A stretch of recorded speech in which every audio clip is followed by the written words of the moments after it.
بسم الله ومن الله وإلى الله وعلى الله. الحمد لله الذي بنعمته تتم الصالحات، والصلاة والسلام على من لا نبي بعده. اللهم صل وسلم وبارك على عبدك ورسولك سيدنا محمد وعلى آله وصحبه ومن تبعهم بإحسان إلى يوم الدين. أحييكم وأرحب بكم،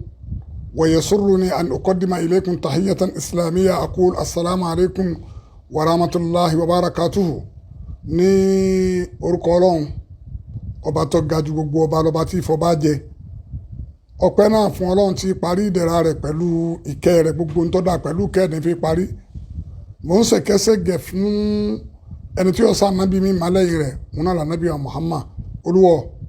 bá mi ṣèkẹ́ṣègẹ̀ fásiwájú wa ọ̀gá wa ànábì wa Muhammad. Ìkẹ́ náà má jẹ́ òpin lórí ẹ̀, jẹ́ ó délé àwọn ará ilé rẹ̀, jẹ́ ó délé àwọn ansọ́rì, jẹ́ ó délé àwọn muhajirin, jẹ́ ó délé gbogbo àwọn asahabi rẹ̀ àtàwọn ará ilé àtàwọn dòríyà àti gbogbo àwọn àfa àtàwọn náà tẹ̀lé ojú ọ̀nà tá ànábì wa Muhammad là kalẹ̀. A ní fa ọ̀rọ̀ gùn púpọ̀. Bí a bá fẹ́ wọlé ọ̀rọ̀ báyìí, àwọn kan ni wọ́n tẹ ilẹ̀ fún wa tó jẹ́ kó rí báyìí. Ọ̀rọ̀ ọlọ́rọ̀ làwọn ń kà tí wọ́n là ń kà. Alukuran lọ́lọ́ sọ fún ànábì wa Muhammad. Gbogbo mùsùlùmí pátá alukuran náà là ń kà ní gbogbo ìgbà, ní gbogbo àsìkò, ní gbogbo ìṣẹ́jú, ní gbogbo mínítì. Alukuran náà là ń kà. A máa wá ṣèkẹ́ṣègẹ̀ fún ànábì wa Muhammad náà. Àwọn bàbá tó tẹ gbogbo kíní ìkalẹ̀ tí wọ́n ṣiṣẹ́ yìí, àwọn ní nǹkan àwa kan gbẹnu wọn sọ ni. Orí wọn àlùbáríkà wọn tí Ọlọ́run ṣe sára wọn kó fáwọn náà ń bẹ. Bàbá wa Sheikh wa Maulana al-Allamatul Alori Adam Abdullahi Alilori, Ọlọ́run bá ṣèkẹ́ṣègẹ̀ fún wọn. Àwọn ni wọ́n jẹ́ àmà gbogbo kíní yìí, àwọn ni wọ́n jẹ́ kó lákọọ́lẹ̀ tó jẹ́ kí torí máa kutiba qarra wa ma hufisa farra. Níta bá kọ́ọ́lẹ̀ ní gbogbo èèyàn máa rí kà lọ. Ìkẹ́ náà ọlọ́mọdé òpin lórí Sheikh Adam kó dé bàbá wa Ujubatu Zaman Muhammad Kamaluddin Al-Adabi. Ọlọ́mọdé òpin lórí wọn jódérí àfa àgbà tó kọ́ bàbá wa Alhaji Agbankewu Sheikh Muhammad Labib, kó délé àfa Bàákíní Tajul Mumin, kó wá délé àfa wa Yusuf Al-Abuhaji. Má jẹ́ òpin lórí àfa Yusuf Al-Abuhaji náà jódérí bàbá wa Gbarigidoma, kó lọ bẹ́ẹ̀ kó dọ́dọ̀ bàbá wa ní Soro, kó dọ́dọ̀ bàbá wa Mihimasa, kó dé gbogbo àwọn kàǹkà àwọn tí a ti lọ àfa àbígọ́rẹ̀ kò kéwú kò béèrè ní Kumburi Karatu ní Badende ní gbogbo wọn, àfa Musa Kalambi ní Jirjisu ní. Ọlọ́run kó fún wa àlùbáríkà tó fi sára Ọlọ́run kó fún wa. A gbọ́dọ̀ fọ̀rọ̀ gùn tó láàrin ìṣẹ́jú tó pọ̀, gẹ́gẹ́ bí ti àwọn olùnífẹ̀ẹ́ òdodo àtàwọn olùnífẹ̀ẹ́ àwọn ẹni Ọlọ́run tí Ọlọ́run bá fẹ́ parí orí rẹ̀ lẹ́dàá lérí. Ó máa fẹ́ràn Ọlọ́run, ó máa fẹ́ràn ọ̀rọ̀ rẹ̀, ó máa fẹ́ràn àwọn ẹni rẹ̀, ó máa fẹ́ràn àwọn òjíṣẹ́, ó máa fẹ́ràn àwọn nábì, ó máa fẹ́ràn àwọn àfa. Àwọn tí wọ́n fẹ́ràn àwọn àfa, àwọn náà ká ṣe eléyìí pé ọ̀rọ̀ tá a sọ nípa bàbá wa Alhaji àgbà ká sọ ọmọ aláṣẹ ní Yorùbá Lárúbáwá ní pọ̀, táwọn èèyàn dẹ̀ ti ń sọ púpọ̀ pé kìí ṣe kíláàsì láwà. Gbogbo ayé là ń bá sọ̀rọ̀, gbogbo ayé kò sì gbọ́ èdè Lárúbáwá tán nígbà tí èsì kíláàsì. Àwọn gbà tí jókòó jẹ́ jókòó àwọn ọmọ akéwú á ti gbàgbé lọ. A máa ka àyè òní sí fún wa láti dá padà. Ní wọ́n á ní àwọn fẹ́ bẹ́ẹ̀ lọ́dọ̀ àwọn táwa ń fẹ́ràn àwọn ẹni Ọlọ́run, tá a jẹ́ olùránṣẹ́ àwọn ẹni Ọlọ́run. Bíbí ni Ọlọ́run bá fẹ́ dé fún yàn, èrè ìbú náà ṣàkọ́wà náà tí ó wà tí ó dùn sọ́dọ̀ yàn tí ó tún dọ́dọ̀ ọmọ fẹnugún àwọn bàbá Sheikh Adam, àwọn fẹnugún àwọn Alhaji àgbà, gbogbo àwọn ẹni Ọlọ́run lọ́kọ̀ sẹ́ni tó ní fẹnugún. Á ní sọ gbogbo aburú tí bàbá àti ẹsẹ̀ àtàwọn bá ńlá bàbá rẹ̀ ò ní sọ àwọn yìí lọ́ọ́ sọ. Láì ní fa ọ̀rọ̀ gùn, Sheikh Adam Ridwanullahi alayhi wọ́n sọ̀rọ̀ bàbá wa Alhaji àgbà. Àmọ́ kò sí bá a ti fẹ́ sọ̀rọ̀ bàbá wa Alhaji àgbà. Wa idha dhukira Muhammad Kamaluddin, Sheikhuna Muhammad Kamaluddin Al-Adabi, raja ad-dinu ila Sheikh Muhammad Juma Al-Labib. Wa idha dhukira Muhammad Labib Al-Adabi, Sheikh Tajul Adabi, raja ad-din ila Muhammad Kamaluddin Al-Adabi. Kò sí tẹ́ ẹ bá ti sọ̀rọ̀ àfáàgbà Sheikh Muhammad Labib làákàyọ̀ lọ sọ́dọ̀ Alhaji àgbà straight. Tẹ́ ẹ bá ti dọ́rọ̀ Alhaji àgbà kalẹ̀ làákàyọ̀ padà sọ́dọ̀ Sheikh Labib. Bí ó ti ṣe rínu àwọn ní àpilẹ̀ rẹ̀. Kí ni Sheikh Adam wá sọ níwọ̀n bá ṣókí nípa bàbá wa àfa àtọkàn Alhaji Agbankewu Sheikh Muhammad Labib wọ́n ní Muhammad Labib bin Abdulkadir wọ́n ní òun ni huwa al-alim al-arifu billah al-mukashafu dhu ahwalin ajiba wal karamati adida wọ́n lóun náà ní ẹ̀ńtọ́ mọ́lọ́n tó jóni mímọ́ ọmọlọ́n tó ẹni tá a sì payá nǹkan fún ni lẹ́yìn ìgbà tó súnmọ́ lọ́hùn dhu ahwalin ajiba àwọn ẹ̀ṣẹ̀ṣẹ̀ eríṣiríṣi ń bẹ lọ́dọ̀ bàbá náà amírẹ́kùs àti karamatin adida tọ́pọ̀ tá a lè kà bí àkọ́kọ́ karama tá a kà fún bàbá wa Sheikh Labib òun ni ká kọ́ ni ní gbogbo tíra kọ́ má jẹ́ pé sọ́bíẹ̀tì nìkan mọ́ bá gbogbo ẹ̀ ló lè kọ́ yẹn karama kan nù inú karama ẹ̀ náà ni ká tètè kọ́ ni ní kéwú ká ṣàdúrà fún ni kíkéwú yóò tètè yéèyàn nínú karama ẹ̀ náà ni pé ká sọ pé ibi báyìí ló ti lo kéwú náà nínú karama ẹ̀ náà ni pé táwọn ọmọ bá ti kéwú lọ́dọ̀ rẹ̀ wọ́n èé tún wà lékún sí lọ́dọ̀ ẹlòmíì mà wọ́n sì kọjá gbogbo bí tó yẹ kí wọ́n dé nu wọ́n dé bí òun alákọ̀ọ́kọ́ walamma wakana ulama qablahu la yuhaddiduna zamanan takharruji li talamizihi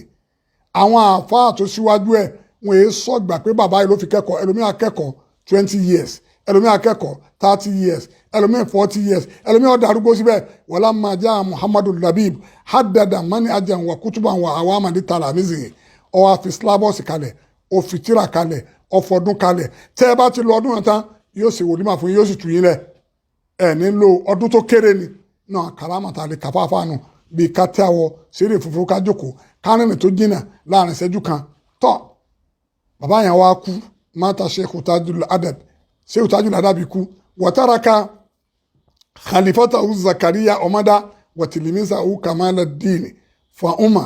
alladhani مرأتان شفافتان انعكست عليه صورته العلمية والنفسية الثقافية bàbá yẹn kú ó wá fi àwọn àlífà rẹ̀ méjì sáyé òun náà ni bàbá wa Tajul Mumin afa Zakariya ọmọdá lè bá kínní àti bàbá wa Alhaji àgbà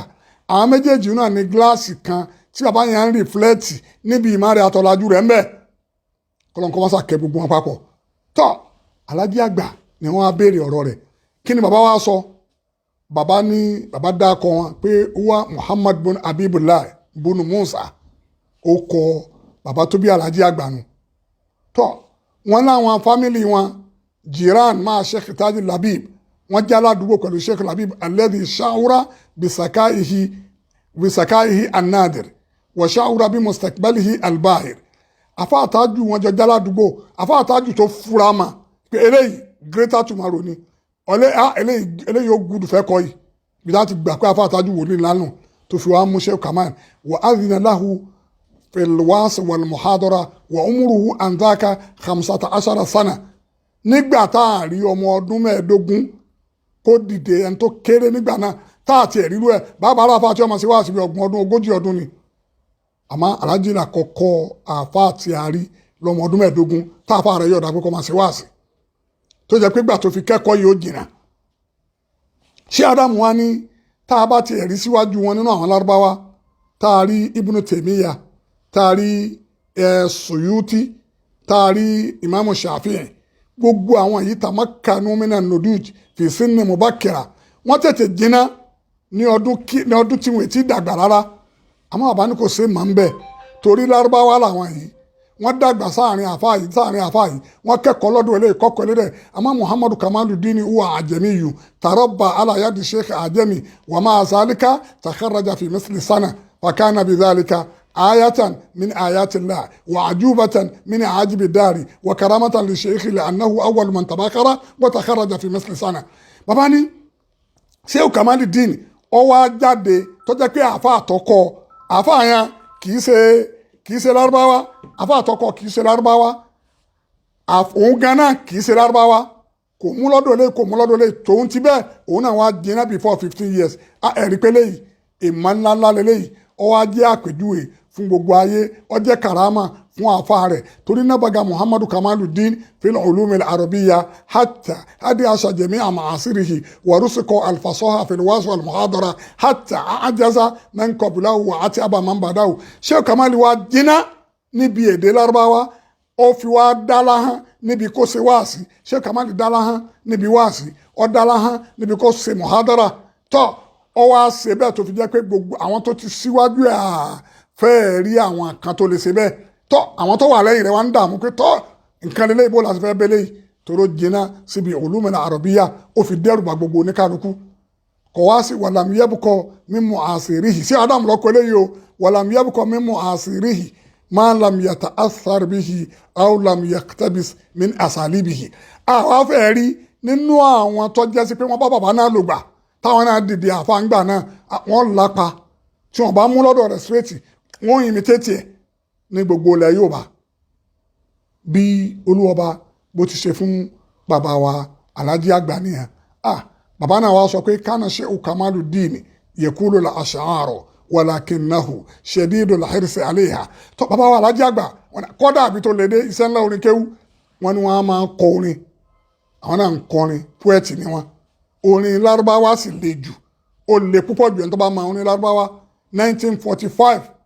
ni wọ́n á kọrin fún bàbá ní akọsẹ̀ rí orin náà sì da ẹ̀wò isti'ara Alhaji àgbà ní bàdà kọ́márọ̀ majidin bí madrasa tẹ̀lé ọ̀la níta ń wínú bàbá dáadáa ṣe yọ àpẹẹlẹ kéwìrẹ ní madrasa tó sugurọ ní ọ̀hà pé ìgbà tí wọ́n ń bínú pé mọ́ríkàsì ní kíbulatul ilmi Alhaji àgbà sọ pé bàdà kọ́márọ̀ wọ́n fa àwọn ọba méjèèjì isti'ara ni wọ́n lò wọ́n fi wọ́n wé kọ́márọ̀ wọ́n fi wọ́n wé òṣùpá wọ́n ní wọ́n wá lékè bí madrasa tẹ̀lé ọ̀la ilé ẹ̀kọ́ tó ga ni àmìránì àwọn ọba méjì síníwá al-asli báran àti ìpìlẹ̀ wọn dùn ibùdó ni wọ́n ń bí ọ̀rẹ́ ta tọ́ ibi kí wọ́n parí ẹ̀ síbi pé bàbá wa Alhaji àgbà wọ́n ní wàláhù talamis wọ́n náà láwọn akéwú kullu wahidin minhum ọ̀kọ̀ọ̀kan nínú wọn nahrirun wà fadilun wà adibun àlìjẹ̀nú ni wọ́n níbi ìmọ̀ ògbóǹtarìgì ni wọ́n ọ̀làjú ni wọ́n jama'u bayna saqafatayni al-arabiyya wal-injiliziyya wọ́n pọ̀ ọ̀làjú méjèèjì pọ̀ ọ̀làjú tèbó àti lárúbáwá wàbálàgù mustawa al-jami'i wọ́n sì ṣe déédéé ẹni tó kẹ́kọ̀ọ́ ní yunifásitì máa adami dukhulihi al-jami'a pẹ̀lú pé wọn ti ẹ̀kọ́ jami'a bal iktasaru ala Sheikh Kamaluddin wọ́n kẹ́kọ̀ọ́ ẹnu tí a kọ́ ọ̀dọ̀ Sheikh Kamal náà ni inna hadha bàbá Sheikh Adam wọn sọ pé inna hadha la shay'un ujab eléyìí ìmọ̀ ni wọ́n máa ń ṣàbà aláṣẹ ṣàbà àléhì ẹni tó bá dún ní màá kẹ́ yọ dàgbà sórí rẹ̀ ọlọ́run kọ́ mọ́sá kẹ́ bàbá wa Alhaji àgbà ìyẹn ní ṣókí tí a máa sọ gẹ́gẹ́ bíi pé wọ́n láwọn fẹ́ kásá sọ Yorùbá nípa nǹkan tí a sọ nípa Alhaji àgbà ìmọ̀ wa parí ọ̀rọ̀ mi náà sí pé law anna makkata kibulatun law anna makkata lil ibadatin kibulatun akon fa innaka kibulatul irfani bó ṣe rínu a gbọ́dọ̀ gbà bẹ́ẹ̀ torí àwọn ẹlẹ́kọ̀ọ́ àwọn èèyàn máa ń sọ̀rọ̀ afámifta níṣẹ́jú kan tí mo kàn fẹ́ fi sọ̀rọ̀ yẹn àyàn máa sọ̀rọ̀ bẹ́ẹ̀ ni pé bàbá wọn wá sí àgbáyé ó pe Sheikh Adam ní kíbula ó pe wọn ní kọ́mùsù ó pe kìí ṣe pé nǹkan parí síbẹ̀ ká lọ ilẹ̀ lárúbáwá níbi tí èsè lédè wa bàbá wọn wá sí àgbáyé lédè wa ni bóun lárúbáwá ti pe Sheikh Adam ẹ̀rọ wọnú tíra Umaru Bahauddin al-Amiri ní Morocco ó ní al-Ustaz Adam Abdullahi al-Alori alamun min alami dawa ila al-Islam wa lugati al-Qur'an في نيجيريا بلاد العزيزة ساعة تاريخ الدهم والوسائج العريقة الأمة التي تربط بالإسلام والأوروبا جمعتنا الزمان أرويكو أوكي شيخ آدم علم من أعلام الدعوة إلى الإسلام ولغة القرآن أسياكا للي onímọ̀ kan lélẹ́yìn nínú àwọn onímọ̀ ẹ̀wọ́ ti pe àbá bẹ́ẹ̀ lárúbáwá ló pè wọ́n bẹ́ẹ̀ áùsímà yẹn kìí ṣe pọ́dọ̀ ẹnìkan ló ti wá ó ti pọ̀ ntí ọba pọ̀ ní máa ṣe kà kìí sọ̀nà kan síwájú haúsá sọ tiẹ̀ sọ pé yorùbá ni bàbá wa oníwàásí àgbáyé bó nasiru kabara ti sọ tiẹ̀ haúsá lòun alẹ́dì intahati ilayhi ri'asatul qadiriya fi diyari nàìjíríà ìjẹ́lẹ̀rì kọ̀dìríà parí sọ́dọ̀ rẹ̀ ó ní falakọ̀dì àtàhà Allahu fursatan sa'ida lil alamatil ustaz الجهبيز اللوزعي العلمعي العلم العليم الفطين الطبيني الحساق اللبكي الدراكة المشارك نسيج واده فريد عصره آدم عبد الله الإلوري أو سيما وانتي فون أو ينتا وزافون كي سيكادو ẹnìkan ló ti kọ́kọ́ bẹ̀rẹ̀ Lárúbáwá ti sọ ti Lárúbáwá mọ́kàn ti Muhammadu Nasiru Al-Kabara mọ́kàn ẹ̀wòye أوسما yẹn فلقد أعطى الله فرصة سعيدة للعلامة الأستاذ الجهبيز اللوسعي العلمعي العلم العليم الدراكة المسارك نسيج واده فريد عصره أتفهم به لفيان إسا جمانا تلك المكارم أنشدنا تلك المكارم لا كابانا من لبن شيبا بما فعاد بعد أبوانا ونصوتيه أفا سنجيتي نصوتيه كن قارئ سبه أفا سنجيتي Sherif Abdulmajid ó gbé Agége Sìngítì ní Lárúbáwá ni ó ní òun tiẹ̀ fáyà Kùránì bẹ̀rẹ̀ ní wallahu yasma'u wa antum tasma'un inni lamma waqaftu ala hadha alkitab alislam fi Nigeria lil allamat alhaji Adam fayalahu min ta'lifin mufidin wa mu'allifin faridin wa atamanna an yakuna ulama'u Nigeria ka Adama ليظهروا ما كمنا في بواطن الأعرار وإلا أين سطوة العلم وبصالته والنفس في أمان فيها والأمر لله وحده أنت أوسع صنو سنكتنو أفعل كلا أفعل ناوي شيخ وادمونا ماجي انتو ناوي أقول والله يسمع أرتي ما دين فلان بورا أقول والله يسمع وأنتم تسمعون إني لما وقفت على هذا الشرع العجيب والفتح القريب الصادر من زمي الأديب الزكي العريب زكي العريب صراحة لا يستغني عنه العالم اللبيب فأهرى المتعلم العبيب لأنه قد قاتل رجالا وهزم جيوشه وكأن بالعاصر المعاند الذي قد أعرض عنه لسوء أبيه وإسيان ربه كن دوم بهم كلا أفاري أفاتو لكونو ó ní azakiyu aladibu alarib bó ṣe pé nu ó níbi tó máa yí makẹ́wúdé láàyè stagini anihu alalimu alabib ẹlẹ́kọ̀ọ́ tó jẹ́ tó fẹ́ràn àmà kò lè pòun ọ̀fẹ́ kankan lọ́dọ̀ adama yìí yóò tún máa wá lọ́dọ̀ rẹ̀ ni nígbà tẹ́lẹ̀kọ́ ò lè rọrọ̀ kó lọ́dọ̀ rẹ̀ bó wà lẹ́ni tí ń kẹ́kọ̀ọ́ ẹ̀kọ́ tó sì fẹ́ràn àmà yẹn ó nítorí lè anáwó kọ́ tálà lè jẹ́ àlà ó ti pa gbogbo àìmọ̀kan wàhálà jùyùsáwù ó sì kọ́ńkà gbogbo ọmọ ogun rẹ̀ ibi tó wá parí ọ̀rọ̀ sí táàfà yẹn ti mà ẹ̀wọ̀n tó kọ láti 1945 1946 ọwọ́ ni wákà anni belhasid almuhanid alẹ́dìkọ̀dé àárọ̀dà ánìhù lìsúyì àdìhì wa ìsìyáni rọ̀bìhì ó lè mí dàbí oníwàásí fẹ́lẹ́gàn tọ́jú ń kéta tí kíbùlà ìwà ń bí ọnú àṣẹ́kọ̀ ọ̀mákéwu ni kò bá rí gbogbo ìta wí tó wá tí wọ́n mẹ́lẹ́ ìsíwájú ńkọ́ kí kíbùlà ò tó dé kí bàbá wọn wà sí àgbáyé ó tó wí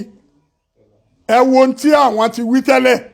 àṣẹgbà tí ọmọ eléyìí ni ó ní wákà anibele hasidil mohan oníkèéta olùmọ́dìní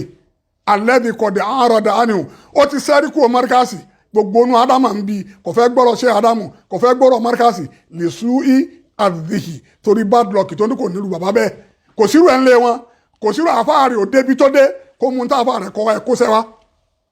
àfá ẹ máa pè àfáà yìí ló kọ̀kẹ́ lákìbò rẹ̀ ti máa pè wọn náà afẹ́ sèfìmíà ẹ dákun kó ń kálukú kó sí àfáà rẹ̀ wá mo ní kò yí sọ̀rọ̀ ọjà má jẹ́ abẹ́ẹ̀bú tó ṣe gbé ọ̀kan ni nínú Sheikh Adam ọwọ́ àpọ̀lọ òun ní rẹpẹtẹ yìí ó ń kálukú kó sẹ́ wá tó bá ní rọ́lọ́rọ̀ tá à ń sọ yìí àbí tí bàbá rẹ̀ kó tí bàbá rẹ̀ wá bàbá tiẹ̀ tó ìsìlámù sílẹ̀ Yorùbá kó ń tí bàbá rẹ̀ ṣe wá Lárúbáwá máa yí Sheikh Adam Haúsá máa yí rẹ̀ Yorùbá máa yí rẹ̀ àfáà rẹ̀ máa yí rẹ̀ náà fi wá fún láwọ́ọ̀dù ní Egypt afẹ́sẹ̀ fi hàn ẹ̀rín pamí àmọ́ kèéta àlè fẹ́ ti ọlọ́run ti ní ká nàbí ọwọ́ àṣọ ńbẹ ló fi kọ́ ọ́ ní mínísírì hasidin ìdá hasad ó ti wí bẹ́ẹ̀ ṣé Ádámù lọ wọn èbí bá bá rẹ̀ ní 1946 àbọ̀hún gan wọn èbí ó dé Lárúbáwá ṣé Ádámù ṣe Egypt yìí ni wọ́n ti ń pe bàbá sí gbogbo nǹkan ìwọ wà ń bẹ̀ ó ní wọ́n gba Sheikh Ádámù sọ wà ń bẹ̀ ẹni tí wọn gbà ni wọ́n ṣèdánwò fún tọ́wọ́ àánú jẹ̀rí àmúti bàbá àti ẹwà àbí tàfà rẹ̀ yáàrì kìí ṣe ebú èyí tí wọn bàbá àti ẹ tí wọn gbà kọ búrú jẹ́ ń gba bàbá rẹ̀ ó mú wá àkọọ́lẹ̀ tí wọn fún bàbá rẹ̀ ó mú wá kìí ṣèjà ẹni yìí ni wọ́n á ń pèsè gbogbo mítìnì ní Jamiatul Azhar wọ́n ó ṣe ẹgbẹ̀rún ọdún tí wọ́n dá Jamiatul Azhar lẹ̀ Sheikh Adam wà náà àti àpè kìí ṣe ọ̀rọ̀ pé à ń lọ lẹ̀ lárúbáwá àfẹ́sì fi mìíràn ọ̀rọ̀ pé à ń lọ lẹ̀ lárúbáwá à ń rẹ́rìn pẹ̀lú lárúbáwá kọ́ ẹ̀ẹ́rì ntí sí Adam contribution rẹ̀ ẹ̀ẹ́rì ntọ́sọ yóò sì gbé wá pépà bí yóò sì gbé èyí tá a fẹ́ nu ẹ má jẹ́ kan jẹ́ tíra àti bàbá yẹn àbá yẹn ẹ kó jáde ẹ jẹ́ àjọ fi hàn ara wọn níparí ọ̀rọ̀ mi àfa wàláì kìí ṣe fáàrí àfẹ́sìn fi mi kìí ṣe fáàrí mo ní ìwọ gbogbo tó bá wà lọ́wọ́ rẹ nu sàfitíkẹ́ẹ̀tì tó bá ní Sheikh Adam òṣìṣẹ́ kan jẹ́ àjọ pàdé lógìgì lórí kínní kí n máa bẹ̀rẹ̀ ṣe Sheikh Adam lọ́wọ́ rẹ̀ àbí ìtàn wínú ẹ jẹ́ àgbẹ̀ kẹta wákà á níbi làhásídìí muhammed lisuyi ntí mú yàn sẹ ẹnu kọjá pé nùrù lù ẹ lérí Sheikh Adam ẹnu kọjá pé lù ẹ lérí Sheikh Kamal ẹ lérí afa Yusufu Agbohaji ẹ lérí agbárí gbòó máa ń lu wọn èyí wọn dà kéta lẹ yóò sì dàbí inú lẹ n tà ń sọ nu alahaku yukọr a máa sọ ni ọlọ́nà pààrọ̀rọ̀ onífàbí ayé àlà ìrọ̀bíkún abẹ́ àbí ẹ̀kọ́ náà afẹ́ tí mi àfa ẹ̀sìn fi mi hàn ṣé bẹ́ẹ̀ kọ́ lọ́n sọ ní Al-Qur'ani ni ó ṣe wọ́n ń para rẹ̀ tọ́lọ́mbà bọ̀ wá ní fàbí ayé àlà ìrọ̀bíkún èwo lẹ́ ń pè ní rọ́ ní gbogbo ń tà ń sọ yìí ọlọ́run kò gbé ń bá wáyé nígbà ẹgbẹ̀rún àbí nígbà ọgọ́tùn Sheikh Adam náà ní ojú máa jọmọ kéwù rẹ̀ alátẹ̀dá àbíbu náà ní ojú máa kẹ́mi kéwù ìwọ náà wá wíbẹ̀ mi náà bẹ̀ lọ́n fún ọlọ́mọ tiẹ̀ di ọwọ́ mọ́rẹ́ tọ́lá àti kọ́ àti tó ní gbogbo fídì ànídìí kẹ́kọ̀ọ́ ìlú yín gẹ̀mí ò tiẹ̀ nídìí láti wá bẹ́ẹ̀ ká tó wá pé kì í tiẹ̀ wá wálé kéwù lù yín ọlọ́run ọ̀rọ̀ ní ọmọ èsì a máa sọ déédéé ní téèyàn bá sọ èyí tó burú jù ní kí wọ́n sọ̀rọ̀ kọ̀ ọ̀fẹ́ kí wọ́n sọ̀rọ̀ sí ọ àwọn kan sọ̀rọ̀ sí yàn tí a bá wá pọ̀rọ̀pọ̀rọ̀ bàbá ara rẹ̀ wọ́n lọ tọlọ́pàá ìwọ tí wọ́n ń gbọ́ abọ́ wọn bá ń kọ́ ẹ jẹ́ àjọ jàjẹ́ ẹnu yìí ká sì má já ẹ jẹ́ àkóṣẹ́ tó ń kálukú ṣe wá àrùn ojú ni kìí ṣe àrùn kan iṣẹ́ tí a bá mi ṣe ni ntọ́ kọ́ ni ntọ́ ká ni lárúbá tó ṣe ni èmi ò mú gbogbo kẹsẹ̀ tí ilẹ̀ lárúbá tí a bá lọ wá ntọ́ sọ ní Madina ń mú wa ntọ́ sọ ní rọ́bítọ̀ mo ní lọ́dọ̀ mo ní màkọ́lá náà lọ́dọ̀ ntọ́ sọ ní Jamiatul Azhar Al-Sharif nígbà tí wọ́n ń ṣe 1000 years ntí bàbá kà ń bẹ̀ ọ̀rọ̀ pé à ń lọ mú tí ń bẹ̀ kọ́ àbá àwọn arìnrìn àbí wọ́n kàn wá gbé fọ́tò kọ́ ẹ̀ẹ́rì ọ̀rọ̀ contribution àbá ẹ̀ẹ́rì ń bẹ̀. subhana man la aiba fi wala khatar wa fawqa kulli shay'in min alim subhana rabbika rabbil izzati amma yasifun wa salamun ala al-mursalin alhamdulillahi rabbil alamin.